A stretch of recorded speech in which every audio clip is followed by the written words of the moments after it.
নারী নির্যাতন রুখতে গার্লস প্রস্টিটিউট পুরুলিয়া জেলা শাখা কমিটির উদ্যোগে বিক্ষোভ মিছিল। পুরুলিয়া শহরে এই মিছিল পরিভ্রমণ করার পর পুরুলিয়া জেলা শাসক অফিস প্রাঙ্গণে বিক্ষোভ দেখায়।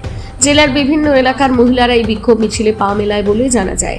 সামাজিক, অর্থনৈতিক ও ধর্মমতের কুসংস্কার রুখতে চলচ্চিত্রে, নাটকে, বিজ্ঞাপনে অনাবৃত নারী দেহ প্রদর্শনকারীর কঠোর শাস্তি, সাংস্কৃতিক অবক্ষয় রুখতে নারীদের আত্মরক্ষার জন্য বিভিন্ন ধরনের প্রশিক্ষণ সহ একাধিক দাবি নিয়ে বিক্ষোভ মিছিল হয় বলে জানা যায়।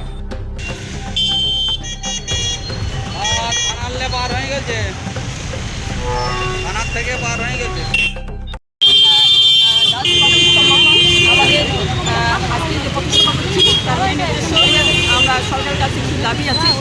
এটা হচ্ছে নারীদেরকে আর্থিকভাবে স্বনির্ভর করে দিতে হবে। নারীর ওপর ক্ষমতা থাকুক আর না থাকুক, ওদেরকে অর্থনৈতিকভাবে স্বনির্ভর করার ব্যবস্থা করে দিতে হবে। নারীর জন্য 50% কথা ছিল, সেই সংরক্ষণ যেন বজায় রাখতে হয়। আর নারীদের মর্যাদা সমাজে নানা রকম হচ্ছে নারীদের উপরে, এটাও সরকারকে ব্যবস্থা নিতে হবে। আর নারী ও পুরুষের মধ্যে যাতে একটা মানে সমান মিত্রতার সম্পর্কে ভিত্তিতে একটা আদর্শ সমাজ গড়ে ওঠে, এটাই আমাদের লক্ষ্য। এই জন্য আমরা মেয়েদেরকে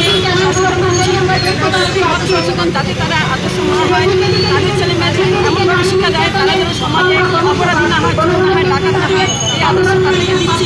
আর সরকারের কাছে আবেদন, মেয়েদের জন্য প্রাইমারি শিক্ষা ব্যবস্থা মেয়েদের জন্য হয়, এটা যেন মেয়েদের জন্য